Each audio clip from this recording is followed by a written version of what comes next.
sou Magela e essa é a segunda temporada de Diálogos sobre Ciência e Natureza, um projeto da ONG Grupo Brasil Verde, do Grupo de Pesquisa em Áreas Protegidas, que tem por objetivo resgatar, registrar e eternizar a história da conservação da natureza e da ciência no Brasil. Nosso convidado de hoje é ecólogo, mestre e doutor pela Universidade de Brasília e um dos pioneiros da educação ambiental no Brasil. Humanista, conferencista, consultor, professor e pesquisador renomado, acumulou experiência em cargos importantes como diretor do Parque Nacional de Brasília, secretário de Ecossistemas da Secretaria Especial de Meio Ambiente, diretor da área de controle de poluição do Distrito Federal e chefe da Divisão de Educação Ambiental do IBAMA. É um dos autores nacionais mais citados em educação ambiental. Recebemos hoje o professor Genebaldo Freire Dias. Professor, uma honra conversar e resgatar a sua história de tantas décadas de sucesso e de trabalho em prol da conservação no Brasil. Olá, eu agradeço a gentileza e me sinto lisonjeado com essa honraria de estar entre essas pessoas que continuam trabalhando na área de conservação e preservação do nosso país, à disposição. Genebaldo, a gente sempre começa tentando resgatar um pouco de como surgiu o seu interesse pela conservação da natureza, e especificamente pela educação ambiental. Eu acho que meu pai começou essa história, porque ele falava para mim que um dia você ia comprar água numa garrafa. Eu achava aquilo curiosíssimo, porque eu morava num paraíso tropical, no interior de Sergipe, numa pequena cidade chamada Pedrinhas, e lá eu nadava nos riachos, brincava nas florestas, escorregava pelos cipós. A minha cidade não tinha energia elétrica, então em noite de lua cheia a gente aguardava para poder brincar até um pouco mais tarde. Eu acho que foi lá que começou essa história de prestar atenção nessas coisas. Agora, especificamente aconteceu quando eu frequentava um colégio. Eu, como bom sergipano, migrei depois para Salvador, e lá eu fui estudar num colégio estadual, no bairro da Liberdade, o Colégio Duque de Caxias, que tinha laboratório de física e laboratório de química. Também tinha de biologia, mas eu gostei muito do laboratório de física. E me apaixonei por aquilo ali.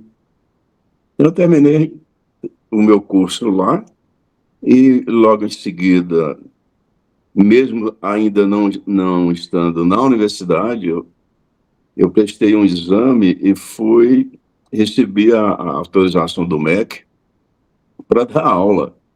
Eu não tinha entrado na universidade, dada a absoluta carência de professores de física. Então, eu comecei a dar aulas no laboratório de física, não era o professor titular, eu só tinha autorização para estar lá no laboratório.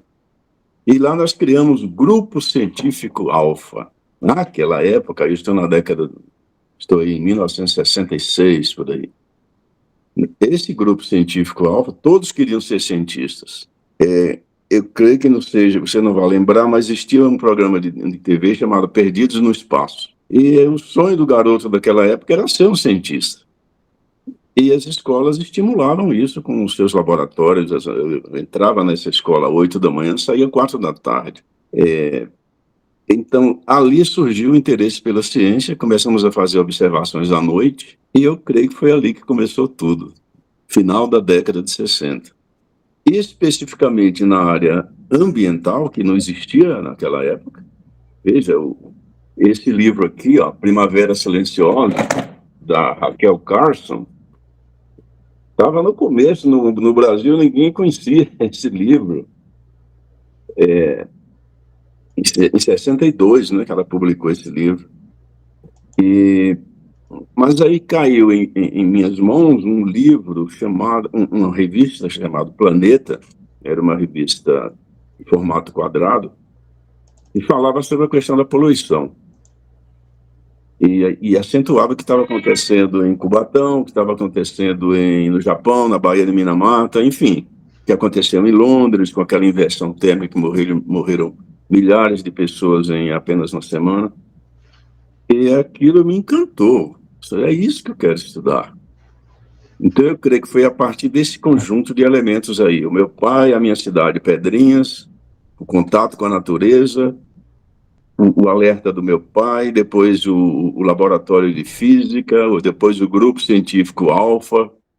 E daí para frente as coisas foram seguindo.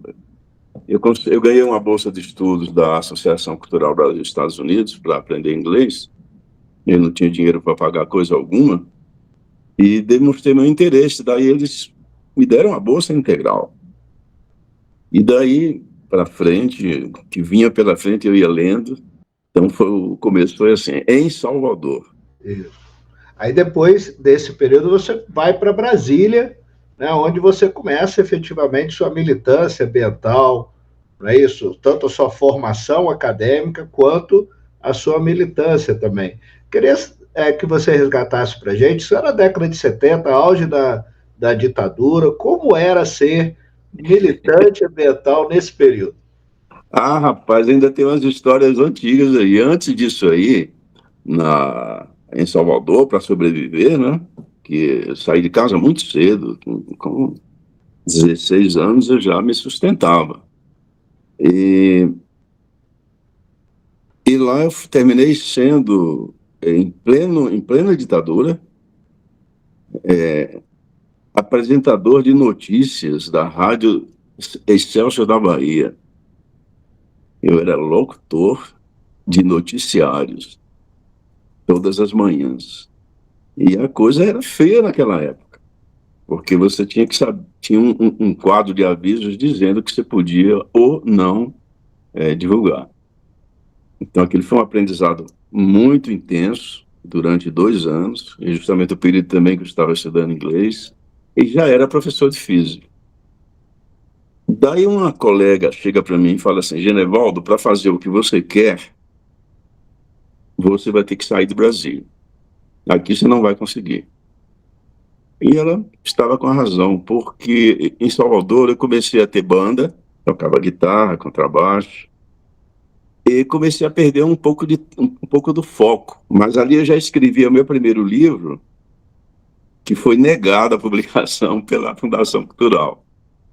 Era um livro, era uma conversa entre cientistas e o Antônio Bispo dos Santos, que era alguém do povo. E ouvindo o que aquela colega me falou, eu falei, você tem razão. Então, eu quero ir para as melhores universidades que tiver nesse país. Então, era a USP, era Campinas, e eu tinha uma paixão por Curitiba, e Brasília, a UNB. Nesse período, eu tinha sido aceito para migrar para alguns países, Canadá, Austrália, mas aí eu tinha um irmão excepcional e uma mãe para cuidar. Eu falei, não vou poder, tem que ficar por aqui mesmo. E daí vim para Brasília. E aqui começou a história. Uma cidade, 1974, absolutamente hostil, sobre vários aspectos, né? Tanto na comunicação entre as pessoas, quanto no regime da época, costumes diferentes, clima diferente. E na UNB, eu comecei como um aluno de química, péssimo aluno, porque aquilo não me completava. Tinha alguma coisa ali que dizia, não vou passar a minha vida inteira mexendo com aditivos, envenenando as pessoas, e minha história foi quando surgiu. Eu já mais da metade do curso,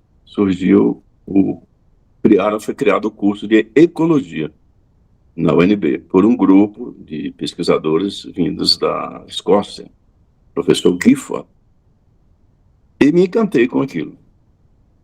E daí para frente, eu mudei para esse curso, e dali a coisa foi seguindo. Assim que eu terminei a graduação, já emendei com mestrado. No meio do mestrado, eu já estava sendo convidado para a área ambiental.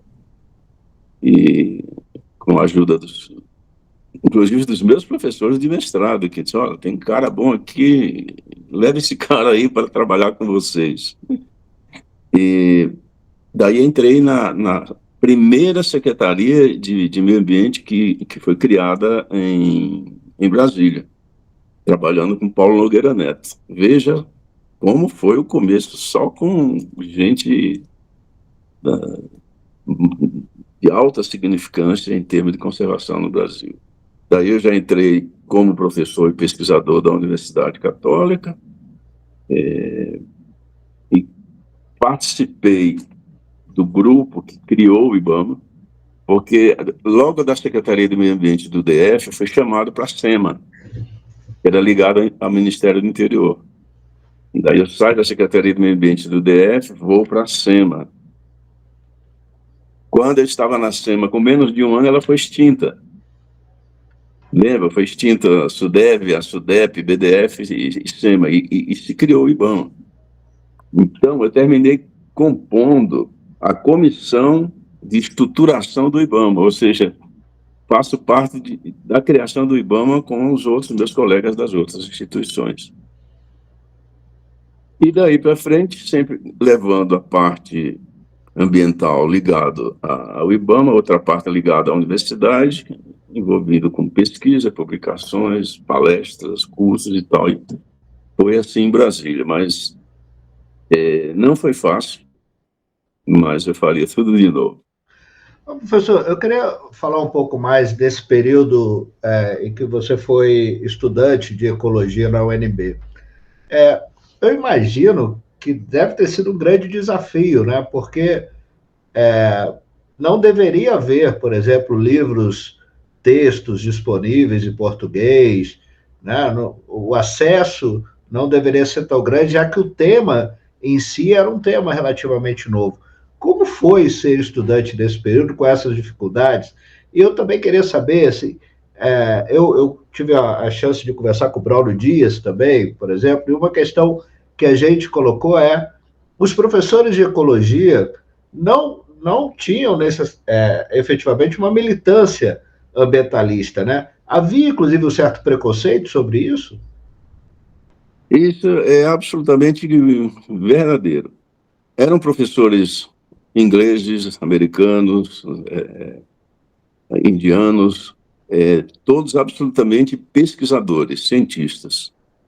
Não tinha nenhuma ideologia permeando aquelas histórias lá, a não ser a da busca de implementar no Brasil cursos que capacitassem pessoas, que formassem pessoas capazes de perceber, entender e ajudar no todo o processo de implantação da política nacional do meio ambiente, criada pelo Paulo Nogueira Neto lá no final dos anos 70.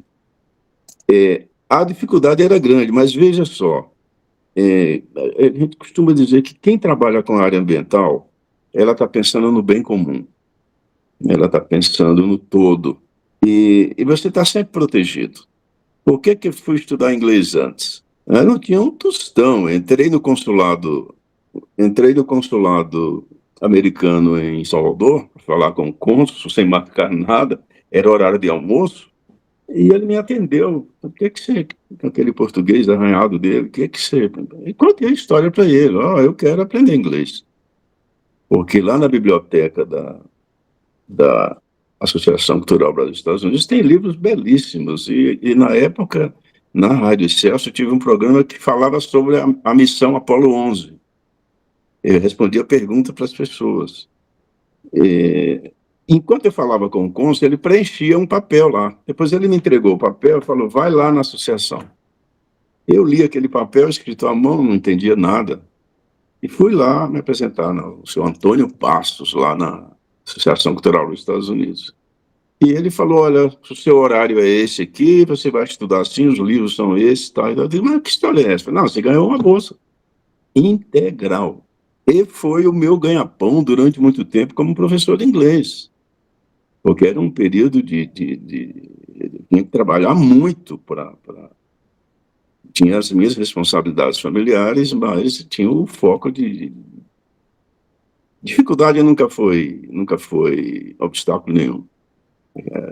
Quanto mais o problema aparece, mais você cresce e fica maior que ele, e segue.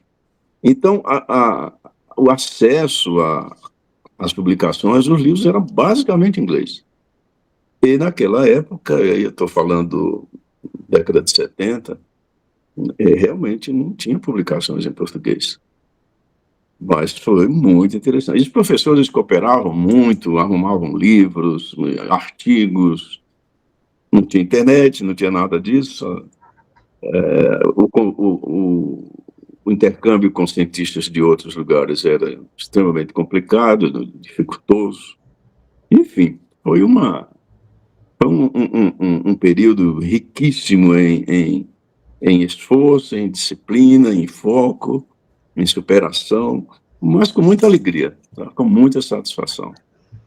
E como foi a experiência de conviver com o Paulo Nogueira Neto? Quem era a pessoa Paulo Nogueira Neto? Bom, humildade. A humildade dele, a simplicidade dele, a forma como ele tratava as pessoas, a serenidade dele.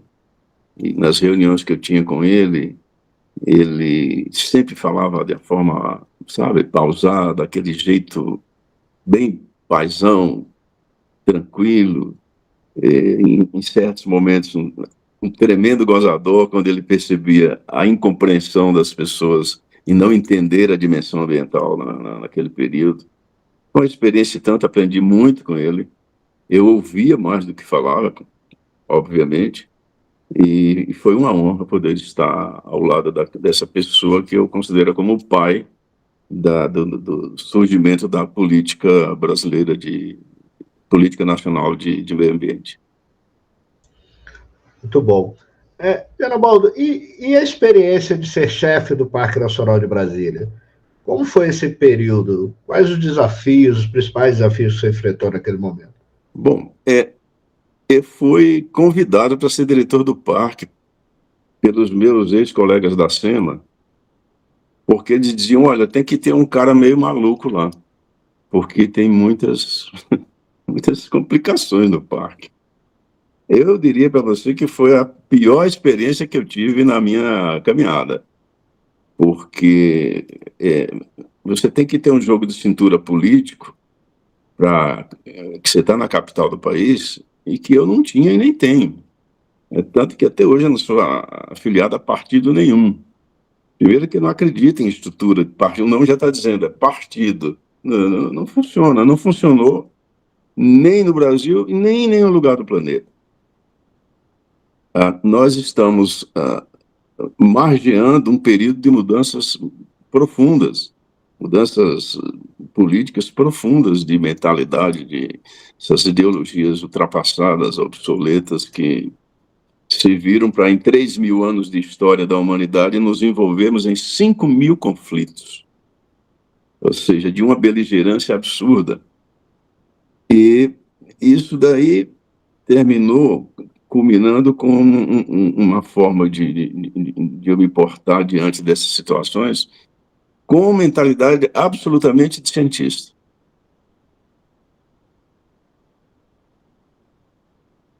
Bacana. Queria falar um pouco mais, agora sim, da sua experiência enquanto professor, pesquisador. Resgatando ainda as décadas de 80 e 90, nós tínhamos uma grande separação, ou uma dualidade, na verdade, entre conservar a natureza e as questões sociais, né? Em crescer economicamente, desenvolver economicamente. Você acha que a sociedade superou essa contradição entre a conservação e o desenvolvimento econômico? Como você vê isso? Não, nem entendeu ainda. Nem sequer entendeu ainda. Mas antes de chegar nessa parte, eu vou voltar no parque. Eu peguei o Parque Nacional absolutamente falido. Nós tínhamos que fazer uma vaquinha para juntar uma grana para colocar combustível nas 2 Toyotas que tinha para fazer o trabalho de gestão do parque. E tinha alguns interesses que eu terminei contrariando, porque a jurídica um dia chega para mim e fala assim: Genevaldo, você pode, uma hora dessa, ser processado, porque tem muita gente entrando de graça. Mas como assim? Não, tem pessoas que dão carteirada o tempo todo. Sara, mas o que a lei diz? A lei diz isso aqui. Então nós vamos seguir a lei. A partir de manhã não entra mais ninguém com essa história de cara, você não sabe o vespeiro que eu fui enfiar a mão. Outra coisa que eu fiz lá foi estabelecer a capacidade de suporte do parque em termos de visitação. Todo parque tem. Olha, o parque, de acordo com o que nós temos aqui, os equipamentos que nós temos capacidade de receber até 1.500 pessoas. Aí foi uma loucura. As pessoas um domingo invadiram, pularam por cima de cerca, aí me telefonavam ameaçando, eu sei onde seu filho estuda, coisas desse tipo, essas baixarias. Aí teve um que falou assim: eu vou colocar fogo no teu parque. Eu falei: como meu parque, meu amigo? O parque não é meu. E não é que o cara colocou fogo mesmo. Depois pegaram, cara, mas olha, 83% do Parque Nacional queimou naquele ano. Vários incêndios propositais colocados. Então você vê o grau de ignorância, de analfabetismo ambiental. Mas nós, mesmo assim, a gente conseguiu colocar o parque como uma referência em educação ambiental.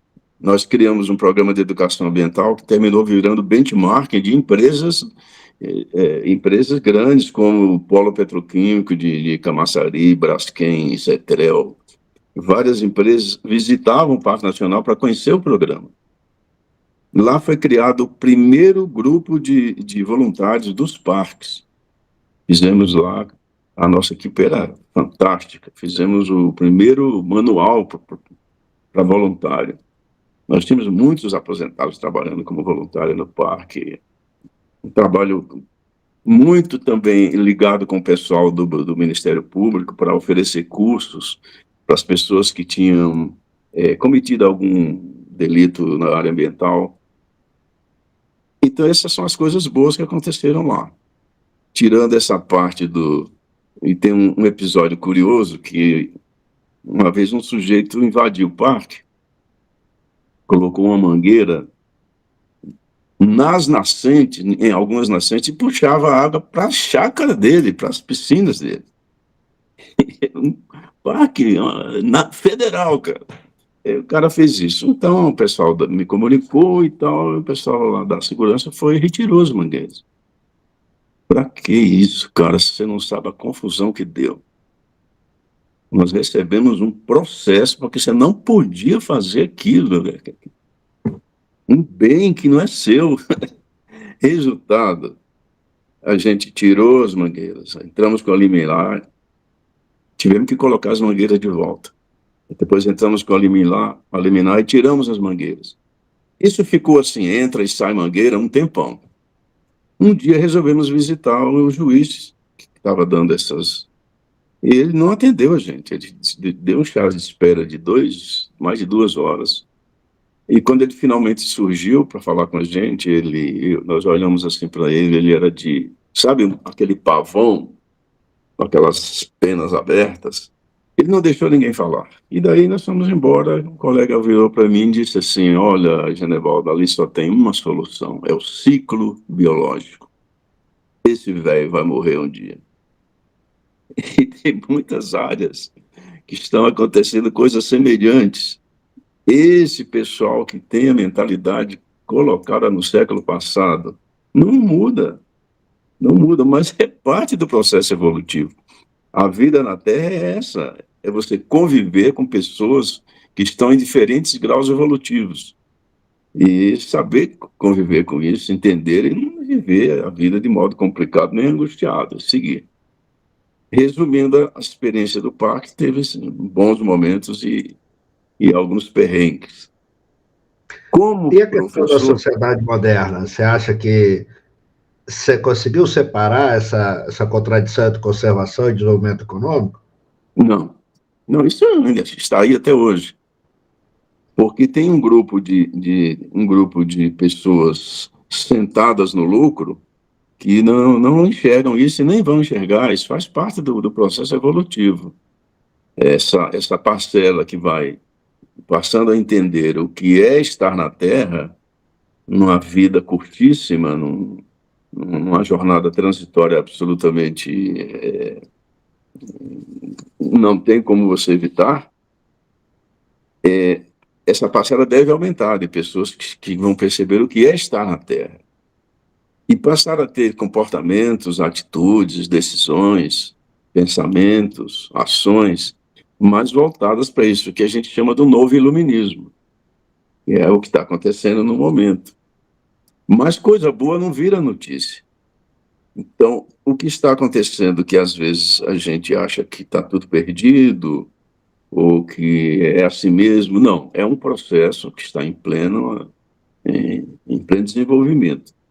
Daí eu lembro do Confúcio, quando ele dizia assim: tudo que desaba faz barulho, o florescer é silencioso.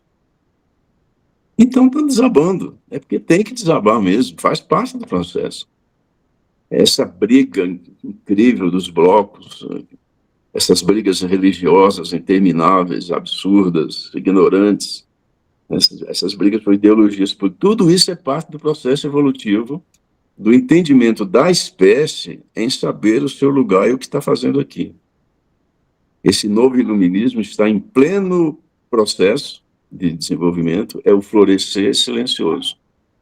Isso está nas universidades, isso está nas empresas, isso está nas ruas, mas não se registra de uma forma muito direta o que está acontecendo. E eu acentuo também que, se a gente compara o surgimento de Cristo até hoje, e você coloca aí 2025 anos, se você pegar a partir da Conferência de Estocolmo para cá, são apenas 50 anos, 55 anos. Se você pega 55 anos em 2025 anos, nós somos a geração que resolveu mudar as coisas. Nós criamos ciência, tecnologia, inovação, criamos as leis, as pesquisas, passamos a entender mecanismos ecossistêmicos, como esses processos complexos interagem, se acoplam e formam essa teia que possibilita a existência das diversas formas de vida na Terra. É muito interessante o que aconteceu nesses últimos 50, 60 anos. Aí sim, se você pega, do ponto de vista histórico, essa consciência do que é a necessidade de conservar e de preservar, não bate mais com a questão econômica. Ela vai se dissolvendo nisso daí, passa a ser algo absolutamente secundário. O principal, o essencial é a vida, é a experiência humana, é a capacidade de perceber, agradecer e envolver-se de uma forma fiel nesse processo de eu estou na Terra por um período curto, eu tenho responsabilidades aqui. E eu agradeço por estar vivendo essa experiência. Então, nesse aspecto, eu acho que esse processo está em pleno andamento. E qual é o papel da educação ambiental nesse processo evolutivo da nossa própria espécie? Como você vê isso? A educação ambiental, nos moldes que vinha sendo feito e ainda está sendo feito em muitos aspectos, não funcionou. Não deu resultados. Por um erro elementar da educação, em centrar todo o processo de aprendizagem em cima dos 5 sentidos, só, tudo que você viu na escola, 5 sentidos. Tirando alguma coisa que você vê lá nas artes e tal. E talvez seja a parte mais sintonizada com a existencialidade. Então, um erro da educação no mundo inteiro. E a gente pergunta, em que lugar você sente saudade? Como você classifica você sentir amor por outra pessoa? Como é isso? Que sentimento é esse? Em qual dos 5 que está? Então, esse engessamento do processo terminou atrapalhando a percepção. E, como resultado disso, você vê a boa parte da humanidade imersa em a doença da percepção, a falha de percepção, que o Roberto Crema, lá da Universidade da Paz, e seus grupos, chama de normose. Achar que é assim mesmo. E não perceber e achar que é assim mesmo. Então, nesse aspecto, a educação ambiental falhou porque importou essa história lá das pedagogias. Muita informação e muitas acusações. Você é culpado, o mundo está acabado, não tem mais jeito, tudo. E se enfatizou de uma forma muito intensa os aspectos negativos do ambiente. Então, tome-lhe poluição e incêndio florestal, enfim, tudo de ruim que acontece no ambiente foi jogado como uma pá única dentro dos conteúdos do processo de educação ambiental. Esqueceram as emoções, esqueceram a transcendência, esqueceram os valores. Não é ter, é ser, como ser. No Japão, a criançada, os primeiros anos, não tem conteúdo algum, é saber ser. Eu convivo com a colônia japonesa há mais de 50 anos. A que se deve o sucesso daquele povo, uma terra tão pequena, com tantos problemas, terremoto, tsunami, tufão, vulcão, enfim, terras pouco produtivas, muitas montanhas, eles são uma potência no mundo. Valores, a questão dos valores, o respeito à diversidade, à disciplina, não aquela disciplina militar, a disciplina de foco, de atenção, de saber sempre o que é que você está fazendo. E, por fim, para jogar uma pá de cal na educação ambiental, houve uma separação assim, a turma do verde, abraça a árvore e tal, a turma que acha que a tecnologia resolve tudo, e um terceiro eixo, que também foi horrível, que é a ideologização do processo de educação ambiental. A enfiar as ideologias político-partidárias no processo. Isso aí deu uma atrapalhada, uma confusão e perda de foco. Então, o que a gente vê hoje? Se você me perguntar, todas as minhas pesquisas, todos os meus trabalhos hoje estão voltados para ampliar a percepção humana. Por isso que eu escrevi esse cara aqui, ó.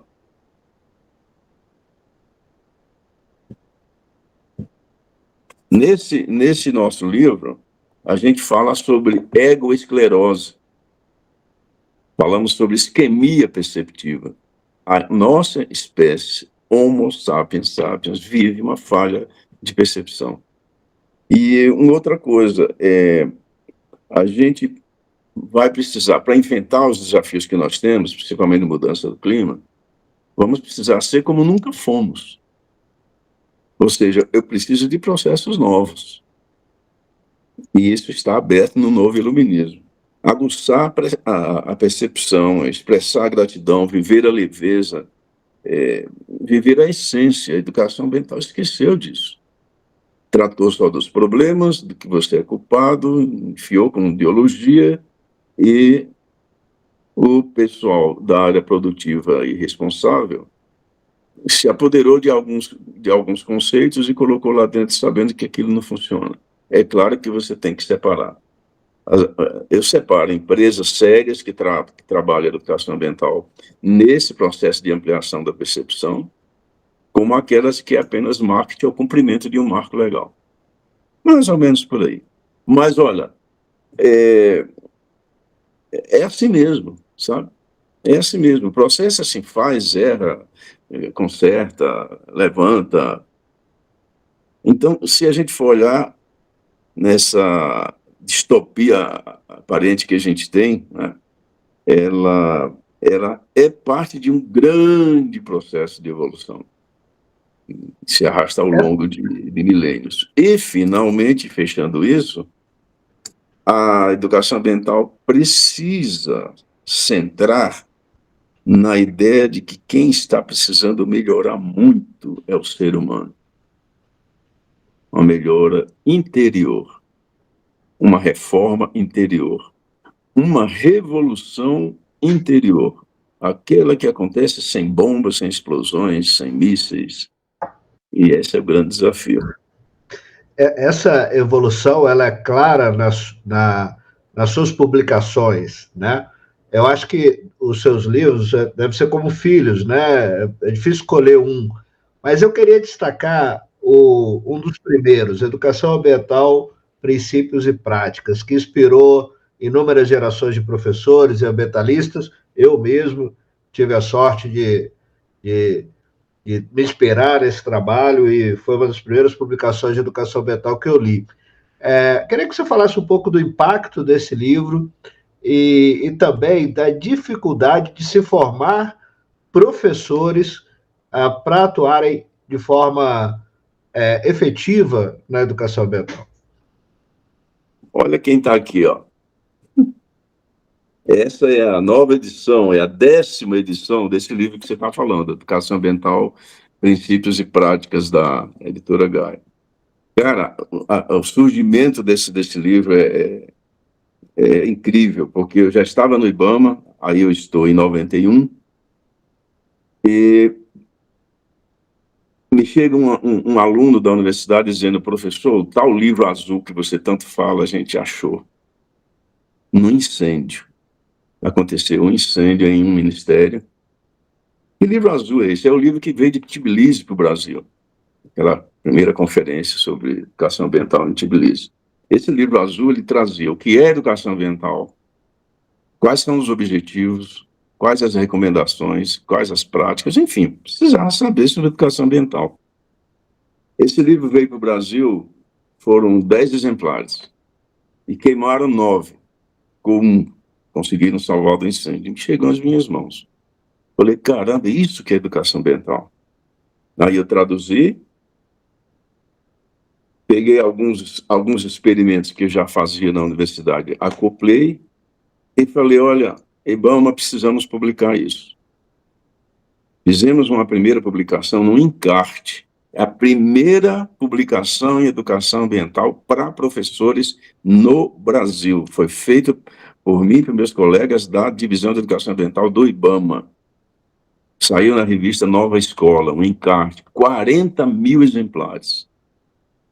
E já ia com esse encarte uma carta-resposta. As pessoas hoje não sabem o que é isso. A carta que você escreve, dobra e põe no correio e já está pago. Para a gente fazer uma pesquisa no Brasil todo, porque essa revista é circulação nacional. Das respostas que nós obtivemos, 93% das pessoas não sabiam o que era educação ambiental e que aquele era o primeiro material que chegava. Isso eu estou falando em 91. Aí um dia, o presidente da República de então, às vésperas da Rio 92, foi ele o catalisador de sair essa publicação na revista Nova Escola. Bom, e eu estou com um livro pronto para publicar. Fiz um processo para o IBAMA, esses originais rodou, foi para o MEC, foi para o Ministério do Planejamento, enfim, e voltou com o despacho canino. Despacho canino é aquele que é assim, ninguém resolveu nada. Enfim, ninguém dizia que o livro não era bom, ninguém dizia que... Apenas dizia o seguinte, não tem recurso para publicar.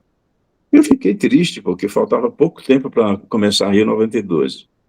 Então, numa daquelas tardes de sexta-feira, final de tarde, me aparece uma senhora na minha sala dizendo assim, alguém tem alguma coisa para publicar? Professora Valda Antunes, lá do Rio Grande do Sul. E foi assim que nasceu esse livro. foi levado para a editora Global Gaia em São Paulo.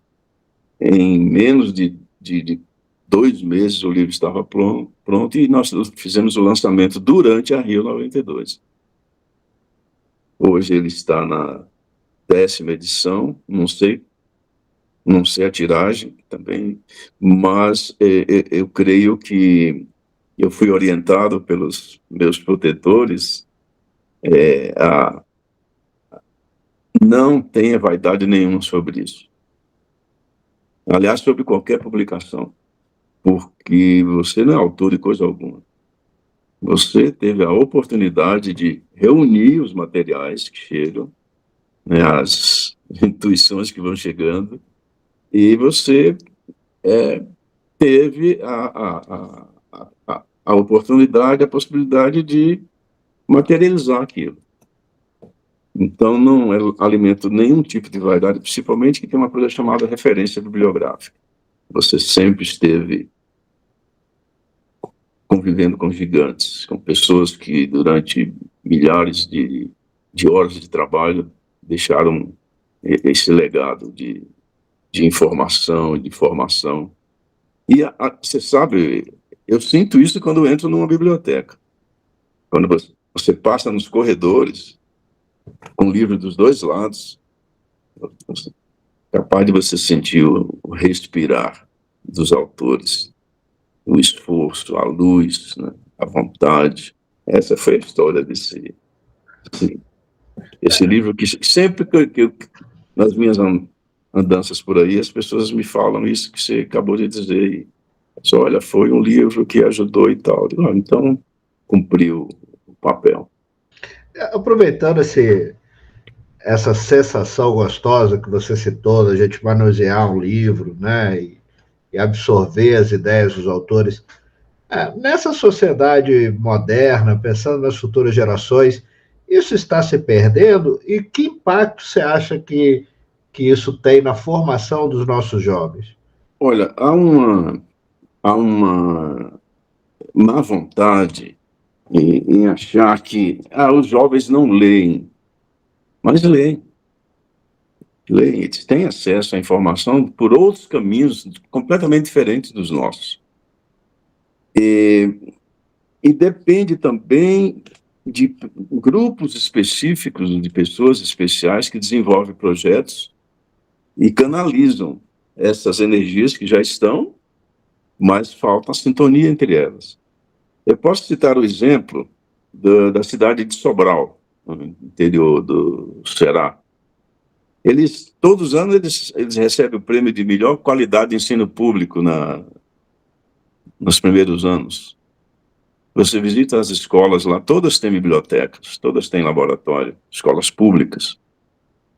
E, recentemente, eu estive na minha cidade natal, cidade mais importante do mundo, Pedrinhas, Sergipe, a mais bela, a que tem o entardecer mais lindo que pode existir no mundo, a minha pequena Pedrinhas, e me surpreendi porque lá foi criado, à luz da experiência de Sobral, um centro de referência, um colégio estadual.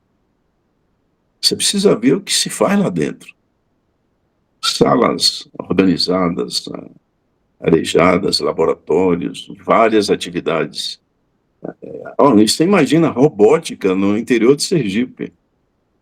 Então, são novas formas de perceber, de novas formas de fazer a leitura do que é o ambiente, do que é a vida. Agora, e como sempre vai existir, as pessoas absolutamente desligadas, isso aí vai estar sempre acontecendo. Ultimamente eu tive uma experiência com realidade virtual. Tem um trabalho sendo feito numa cidade chamada Crasto, no litoral de Sergipe, quase litoral, que é uma região de mangue. Tem um jovem, Otávio Ferreira, ele está fazendo um trabalho de educação ambiental envolvendo a comunidade de pescadores e a questão do dos manguezais usando realidade virtual. Aquele óculos, você entra literalmente no manguezal. Você enfia a mão na lama. Você vê as relações que existem ali. Então, você imagine pescadores com óculos, acompanhando todo o processo de inter-relações que existe. Então, há uma diversidade tão grande de possibilidades e de uma riqueza que precisa ser divulgada e incorporada, porque são recursos absolutamente inovadores e de uma capacidade de sensibilização que nós nunca tivemos isso. Você imagina a experiência que eu fui submetido, eu nunca tinha usado. E nesse primeiro que eu usei, ele me apareceu na minha frente a porta de um elevador. Eu falei, não, você aperta aí, abri a porta. Abriu a porta. Agora você entra no elevador. Entrei no elevador. Aperta o terraço, o último andar. Apertei. Você sente o elevador fechando, subindo, aquela sensação toda. Lá em cima, no 40º andar. Aí abre a porta do elevador. O que é que eu encontro na minha frente? Uma prancha. Agora você vai andar na prancha. E eu, morrendo de medo, fui para aquela prancha, os primeiros 2 passos. Quando eu olhei lá para baixo, aí o primo diz assim para mim, agora pula. Eu falei, como pular? Não, pula. Você sabe que eu estou aqui do teu lado. Você sabe que é uma realidade virtual. Não, não vou pular. O meu instinto de autopreservação está dizendo que isso é suicídio. E eu não vou fazer isso. A sensação é tão intrínseca, tão violenta, que tem esses riscos. Os riscos de induzir as pessoas mas a capacidade de sensibilizar, de colocar o pé na realidade, é até um contrassenso você falar que é virtual e você tem sensações absolutamente impossíveis de você comunicar com um quadro de giz, com um PowerPoint, com uma palestra, com uma trilha interpretativa. São coisas diferentes. Então, eu creio assim, que juntando todos esses elementos, enfatizando as trilhas interpretativas urbanas, é necessário fazer a interpretação do ecossistema urbano, até para entender a pressão que nós exercemos sobre o ambiente, as consequências e as causas disso. E, principalmente, entender o significado das coisas. Entender o significado das coisas. Por exemplo, a pandemia. Qual é o significado da pandemia? A gente ficou só em cima das informações, das consequências. Mas o que significou? O que significou as capivaras passeando na cidade e os seres humanos presos em casa? Mas você, como educador, você não acha que, apesar do acesso à informação que os jovens têm hoje, há um excesso que gera uma dispersão e que, por sua vez, evita possíveis engajamentos e formação de novas lideranças na área ambiental? Concordo com você. Nós temos uns complicadores, especificamente no Brasil, que se repetem em várias partes do mundo, mas eu vou me ater ao Brasil. Drogas, facções, a corrupção generalizada, a sensação de impunidade e coisas que a mídia vomita na tua sala todo dia, que o jovem fica descrente. Ele fica descrente. Então, nós temos algo estruturalmente apodrecido, mas é parte do processo evolutivo passar por isso aí, por esses sofrimentos, por essas angústias, essas agonias. É parte do processo de ampliação da percepção, de amadurecimento, inclusive espiritual, isso daí. E os jovens, então, eles realmente têm esses apelos. E aí você joga um smartphone na mão desses meninos e eles se perdem. Os adultos estão se perdendo. Imagina a meninada que está lá. Agora, eu não me angustio com isso, porque são processos que estão em pleno andamento. A violência nas escolas, não estou nem falando do despreparo e do desencanto dos professores diante da violência, diante de situações como, por exemplo, tem estados no Brasil onde é proibido reprovar o aluno. O aluno, sabendo disso, qual é o comportamento dele? São elementos que se juntam para formar um espaço no qual o jovem estudante, o adolescente, ou seja lá o qual, ele fala, cara, isso vale a pena mesmo? É isso mesmo? Aí compete aos educadores, à família, aos políticos, aos gestores, a ampliação da percepção dessas pessoas para a responsabilidade delas. E isso demora tempo. Mas se a gente observar como nós éramos na década de 70, década de 80, mas evoluímos em muitas coisas. Melhoramos em muitas coisas. Por que você citou a mídia aí? Por que nós não conseguimos fazer com que a mídia seja o nosso foco de disseminação das ideias sobre conservação da natureza, de modo geral? Bom, primeiro, desinformação, segundo, ignorância mesmo, terceiro, incompetência e interesses econômicos dos grupos que bancam aquela mídia. Não deveria ser assim. Porém, se você pegar desde as cruzadas, o processo tem se repetido. Então, quando a gente fala em novo iluminismo, esse novo iluminismo é um novo ser humano. Esse ser humano é bem diferente do que está aqui hoje. Os valores são outros. Aí você pega um garoto que não está um mínimo interessado naquilo que está sendo colocado e logo rotula ele de TDAH. Você está com déficit de atenção. Né? Enche o menino de Ritalina. Ou então rotula todo mundo que você está com autismo. São novas mentes, são novas pessoas com um software completamente diferente. A forma de ver o mundo é diferente. Os valores são outros. E essa transição, ela choca as pessoas. Mas é dessa forma. A outra coisa que se coloca desde as universidades nos cursos de comunicação, esses defeitos de, olha, coisa boa não é notícia. Então desliga, cara. Saia. Por que eu tenho que saber que morreu um cara atropelado não sei onde, lá no fim do mundo? Eu tenho que ficar sabendo isso 7 da manhã. Me nega saber isso. O mundo não está repleto de coisas horrorosas, horrendas. Enfatiza-se muito pouco o florescer.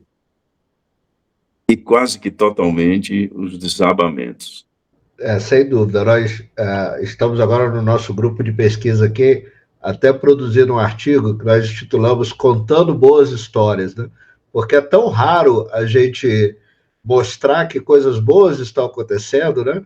Quer dizer, quase 100% das nossas palestras são milhares de bichos em extinção, mudando. Claro que a gente tem que despertar isso, mas você concorda que, ao contar boas histórias, nós trazemos uma fonte de esperança que pode aumentar o engajamento na própria conservação?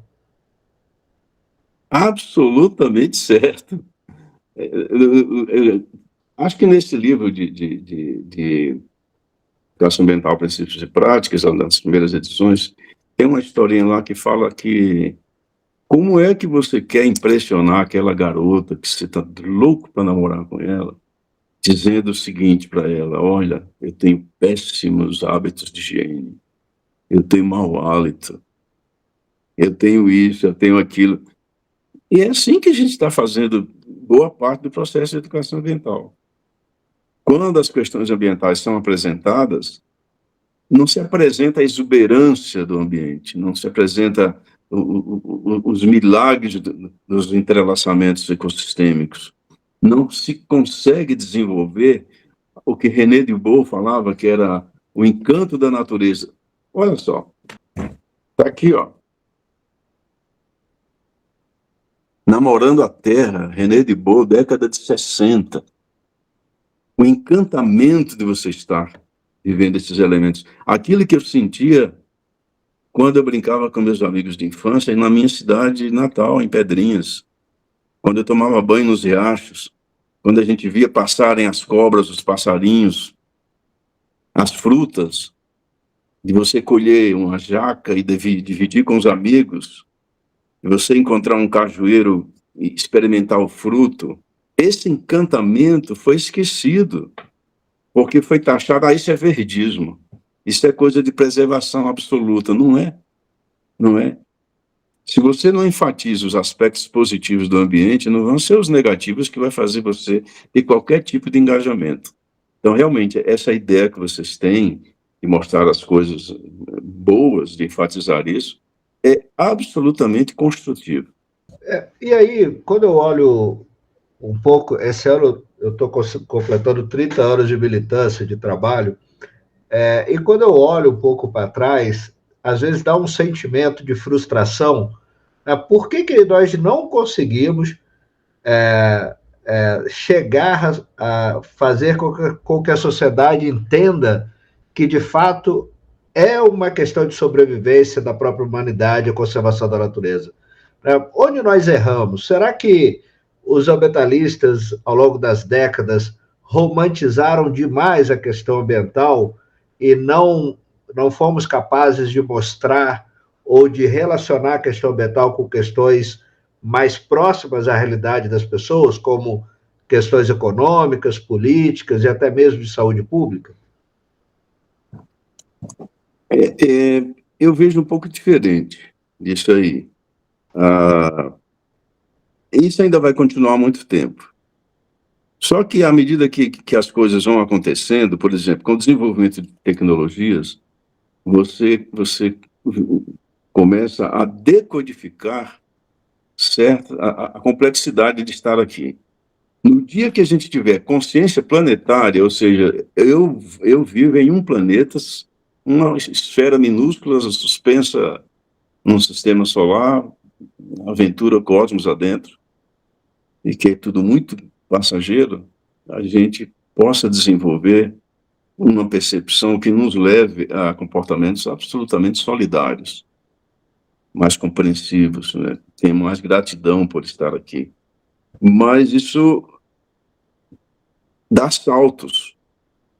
Mas, às vezes, é um salto para frente, outro para trás. O salto para frente deve ser um pouco maior cada vez.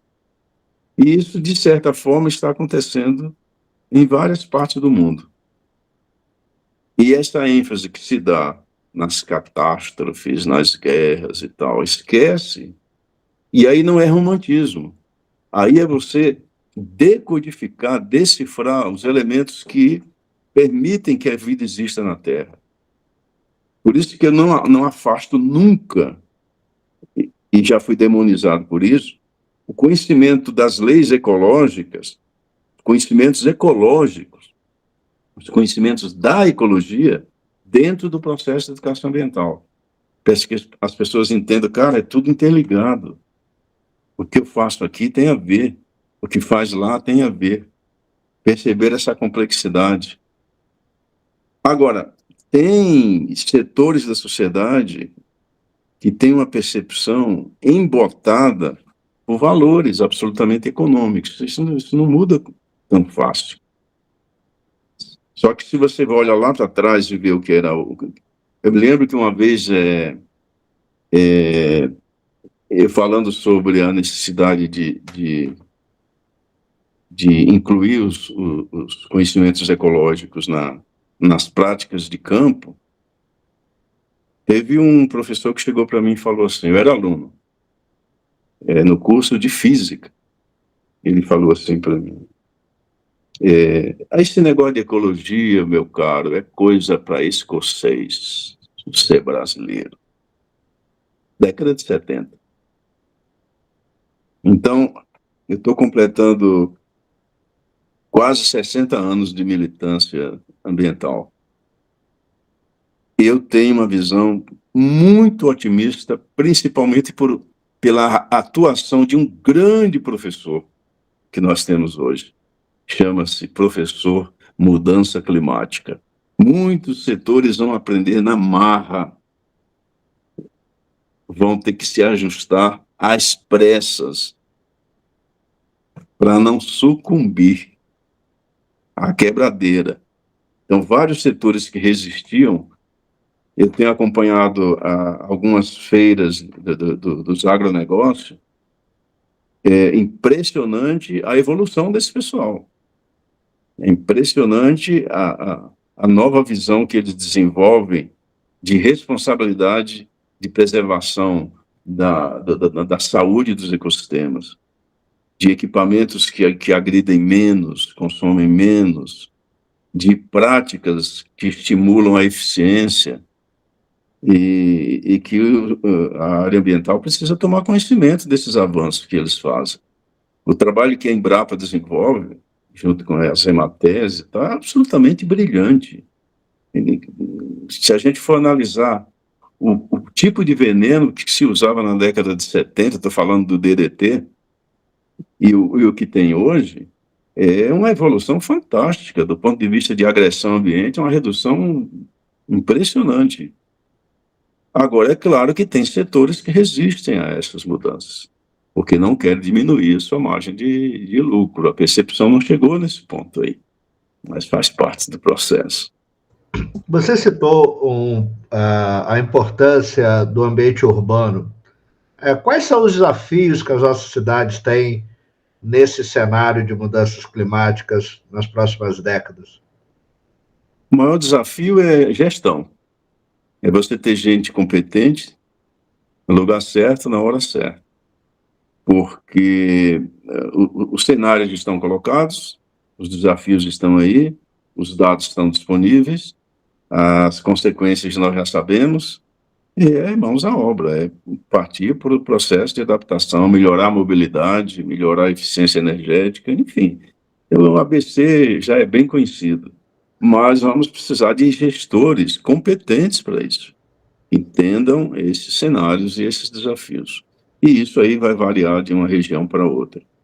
Você tem lugares onde esse processo já está bem avançado, em alguns países, e em outros que nem sabem o que é isso. E isso é uma decisão política, né? Esses gestores novos passam por uma formação e por decisões políticas. E por que é tão difícil fazê-los entender que a questão ambiental tem que estar no centro dessas decisões? Olha, em todo lugar tem imbecil. Né? Em todo lugar tem uma imbecilosfera criada, né? Uma idiotosfera criada. E isso faz parte da fauna urbana. Você vai encontrar sempre essas pessoas que falam coisas absurdas como se estivesse na década de 60. E isso a gente que está nessa área encontra sempre esse tipo de pessoas.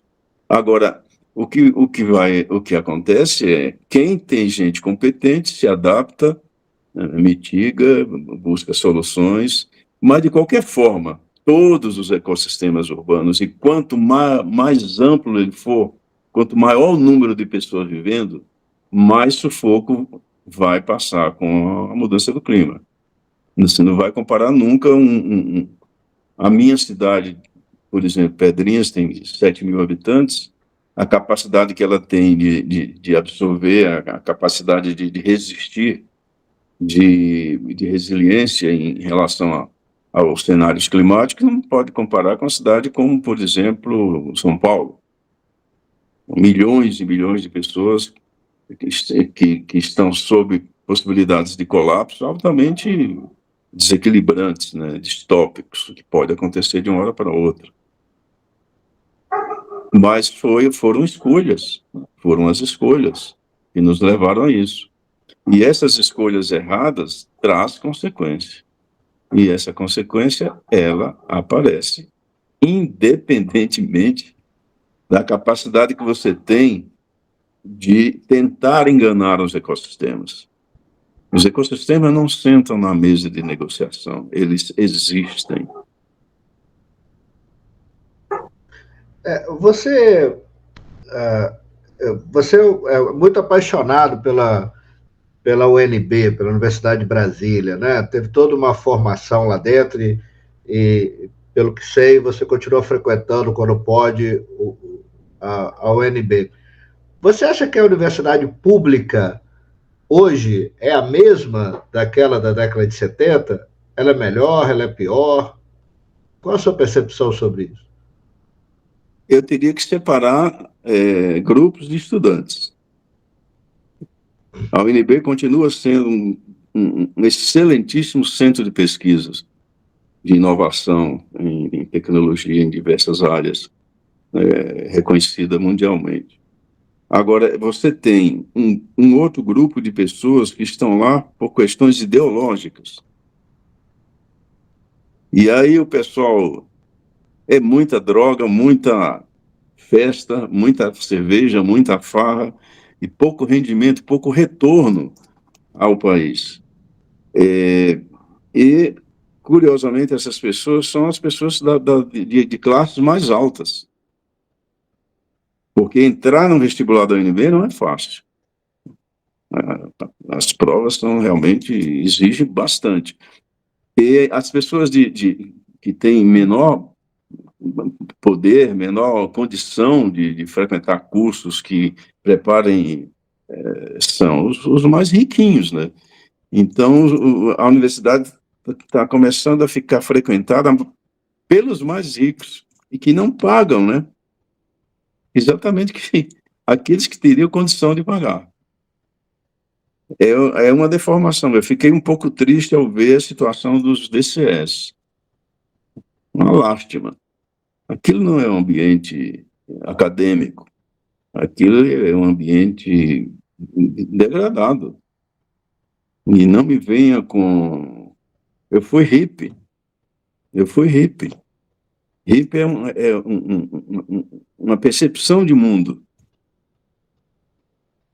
centrada no amor, centrada nas solidariedades. Não é aquele hippie que o pessoal falava, um sujeito fedido, que não tomava banho, que usava droga, não. O movimento hippie surgiu como uma alternativa a eu não quero guerra. Nós somos pacifistas, nós somos humanistas. E eu vejo a universidade, então, com esses, pontos absolutamente opostos. A excelência continua, mas a degradação existe, por um lado, que a gente não crê que seja o resultado que você espera de recursos públicos colocados numa instituição de nome e que às vezes oferecem cenas que nos deixam decepcionados. De fato, isso é uma recorrência, né?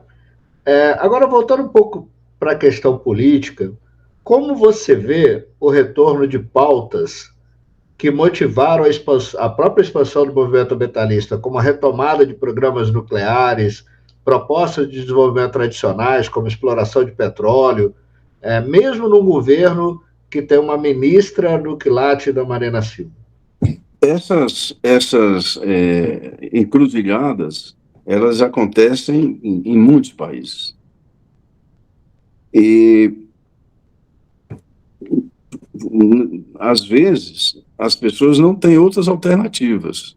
A questão da mudança do clima, uma vez eu vi numa COP que eu participei, no México, esqueci o nome da cidade, na Península de Yucatán.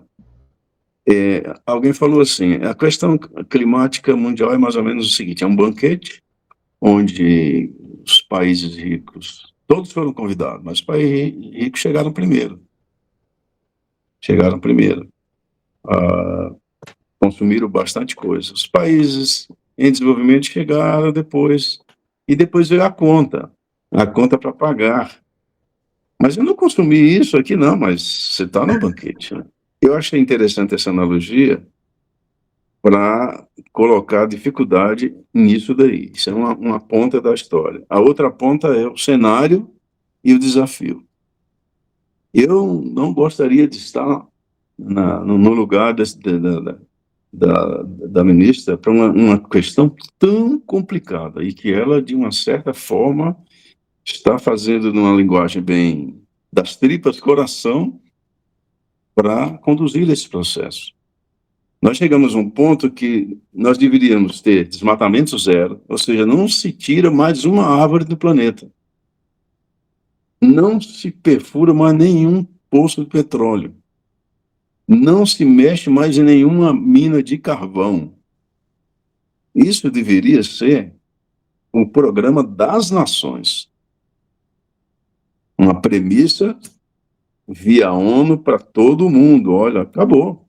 Não deu certo. Nós estamos nos encaminhando para um tipo de clima que vai nos excluir como seres sustentáveis. Mas aí você tem um contexto econômico do mundo. Muito se falava em geopolítica, não, hoje se fala em geoambiente, em geoeconomia. E aí vai cair naquela questão que eu comentei no livro, sobre esse livro sobre percepção ambiental. A solução não está em nenhuma das coisas que nós estamos fazendo. Nos sistemas políticos, todas as narrativas políticas falharam, apodreceram. Todas as narrativas econômicas falharam. Todas as narrativas religiosas falharam. Foram incapazes de fornecer um ser humano melhor. Capazes de reconhecer o que é estar aqui, de saber se colocar no lugar do outro. Então, em cima desses desafios, tem um caminho que sinaliza o seguinte: ou o ser humano melhora como ser, ou ele vai estar em constante contradições e choques, que é o que nós estamos fazendo. Eu sou contra qualquer aumento de consumo de combustíveis fósseis. Em 2017, 95 mil cientistas do mundo anunciaram a segunda carta dos cientistas do mundo à humanidade. Dos cientistas do mundo à humanidade. São apenas 4 páginas. Será que aliás, não, 15 mil cientistas de 95 países. Será que esses 15 mil cientistas estão errados? Ou o que se pede é mudança profunda de paradigma? Agora, entra a questão financeira. Bom, todo mundo usou petróleo, eu tenho petróleo, agora quando chegou na minha vez de usar, não vou usar. É difícil essa situação. Mas será que não existe uma outra forma de fazer isso? Nós temos estoques de carbono, nós temos áreas sumidoras de carbono no Brasil, nosso mercado para crédito de carbono é fantástico. Por que não investir mais nisso, buscar outras formas, outros meios de você trazer recursos financeiros, econômicos para a nação? Agora, eu não tenho dúvida que a exploração do petróleo vai ser feita ali. Vai ser feita. Porque há um imperativo econômico que ainda é a moeda de maior valor, não é a moeda dos valores, não é a moeda da vida, não é a moeda da percepção. E isso nós vamos testemunhar nas próximas décadas, essa transformação, que nós queiramos ou não, das estruturas que mantêm os sistemas econômicos funcionando. Eu vi uma frase sua há alguns anos em que você diz que não gosta de ser rotulado como ambientalista, mas sim como humanista. Você acha que só quando nós entendermos que não existe homem e natureza, mas sim somos parte da própria natureza, é que vamos atingir esse nível de conscientização e evolução que vai nos permitir uma sociedade sustentável? Olha, muito do que a gente evoluiu foi em cima de sofrimento. Infelizmente, muito do que criamos como soluções, como melhorias, foi em resposta a sofrimentos. a humanidade vai passar por uma grande fase de aflições causada pela mudança do clima. E nós estamos apenas no começo. Aí eu publiquei um livro uma vez chamado Mudança Climática e Você, 2010. Nesse livro, a gente reuniu os documentos do IPCC, né, aquele comitê, aquele painel intergovernamental sobre mudança do clima da ONU, e os estudos dos cientistas brasileiros da comissão. Fiz parte de alguns encontros e estudos, e já conhecido o que é que está cenarizado para a região sudeste, região sul, centro-oeste, enfim. Não tem novidade.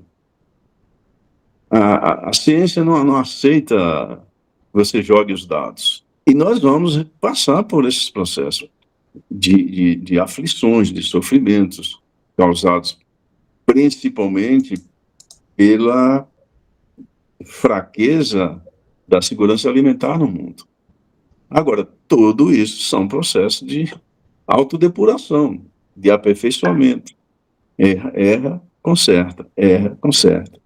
Você continuar utilizando combustíveis fósseis é continuar um erro. Quanto à energia nuclear, aí tem uma... Na década de 70, final da década de 70, quando eu visitei uma usina nuclear lá na Europa, tudo que eu usei na visita foi descartado como lixo radioativo. Final da década de 70. Não, final da década de 80. Hoje, você entra na usina nuclear, os equipamentos de segurança, os equipamentos com todo esse dispositivo de desenvolvimento da informática, são sistemas infinitamente mais seguros. E a energia nuclear é a forma mais revolucionária, mais evoluída do ponto de vista de compreensão do intrínseco da matéria e das forças da natureza que o ser humano jamais alcançou. É muito diferente de você pegar um carvão, jogar numa caldeira, ferver aquilo lá e aquilo movimentar um... É diferente, é diferente. É uma conquista fantástica do ser humano. Então, até por ter sido físico, e você nunca deixa de ser, não deveria ser abandonado o conhecimento da energia nuclear. Esse continuar no processo de investigação, de melhorias, e quem sabe a gente chegar na fusão nuclear. É um sonho que a gente... E aí eu vou usar hidrogênio, vou usar água. Então, essa área eu fico muito preocupado quando ela é atacada pelos ambientalistas de uma forma, por uma reflexão não tão atualizada do que existe hoje. Uma usina nuclear hoje, comparada com a dos anos 80, até dos anos 90, são coisas completamente diferentes. Agora, é óbvio que é um conhecimento adquirido, científico, à base de muita pesquisa, de muitos sacrifícios, inclusive de vidas humanas, e aí foi usada para fins ruins. É a mesma coisa do avião. Então, sempre tem, na nossa espécie, aquela figura que destoa do objetivo de estar aqui. Então, por isso que a gente enfatiza na educação ambiental, qual é a sua missão aqui na Terra? Quantos anos você vai viver? As pessoas, quantos anos você acha que você vai passar aqui na Terra? E nesse período que você vai passar aqui, essa passagem, o que você vai fazer? O que você percebe como importante? O que você separa como urgente e fundamental? O que é urgente? O que é fundamental?